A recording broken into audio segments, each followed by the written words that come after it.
In my investigations into the town of Essex sale of ELK to Enwin, I've uncovered three truths.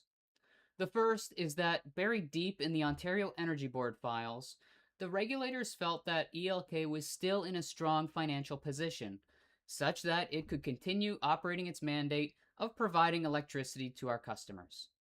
The second is that you can't simply rely on the opinions of town council, their clerks, or the professional contractors that work on our town files.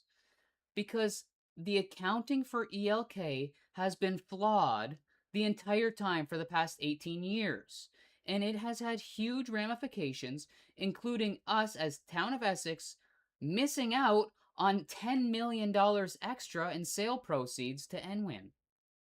Page 5. Financial viability.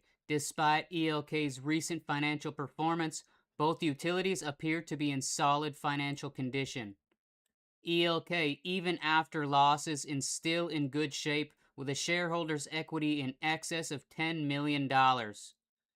We don't have to sell. We're strong. No, we paid for somebody else's shares. We had our own shares already. They have a value. The shares we bought were valued at 12.8. What was our value at that time? So, there are limitations when it comes to accounting, but the idea is that you try to account for something as best as possible, and that is not what happened here. There was a flaw, and to my liking, I would have liked to see the entry for book value at that price we purchased. Was it 12,800,000? And because that was the cold hard cash used by ELK to purchase the partner shares. That makes sense. I would have liked to see a second line item just under that entitled something along the lines of in-kind contributions.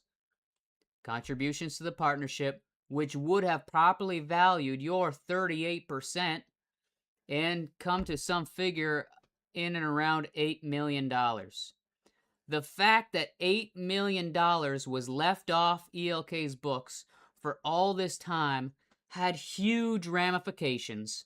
Let's go over it. Now, all of a sudden, this number would show 1,202. Okay, and we would be higher than the Ottawa River, we'd be higher than Wasaga area, and in line with our peers. As such, the Ontario Energy Board would not have issued this settlement saying, hey, you got to improve your PPE per customer and start spending and making better infrastructure.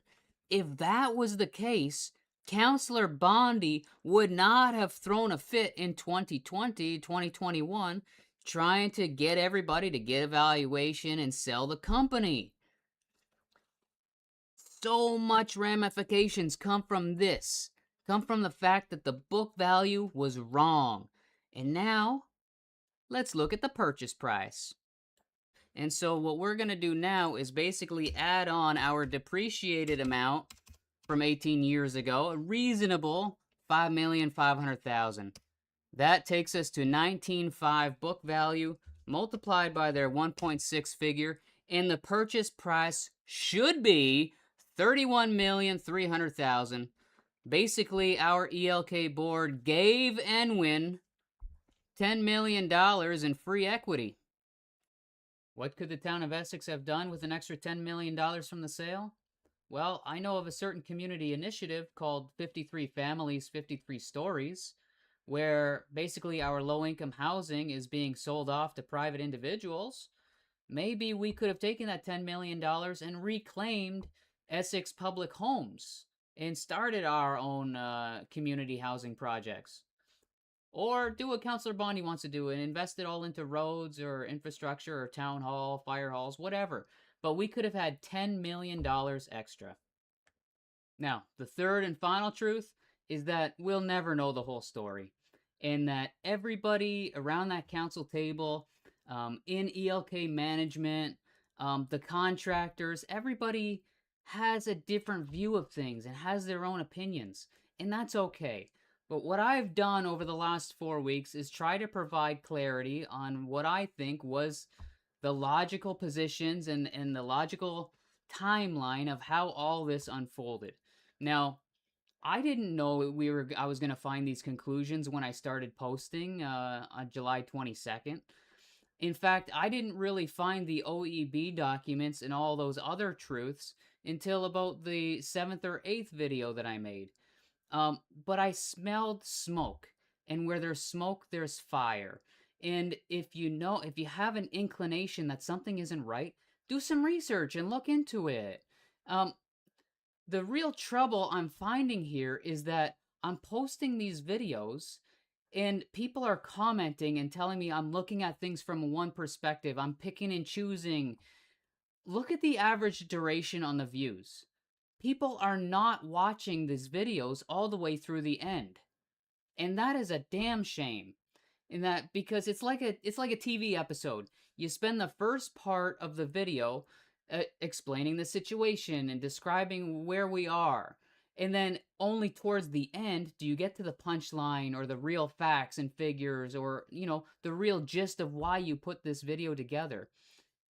People, please, I'm putting in my heart and soul into these videos and to try to show truth. To be honest, all I've done is try my best to show truth, and people are checking out after a minute, 2 minutes. That's not right. We can do better than that.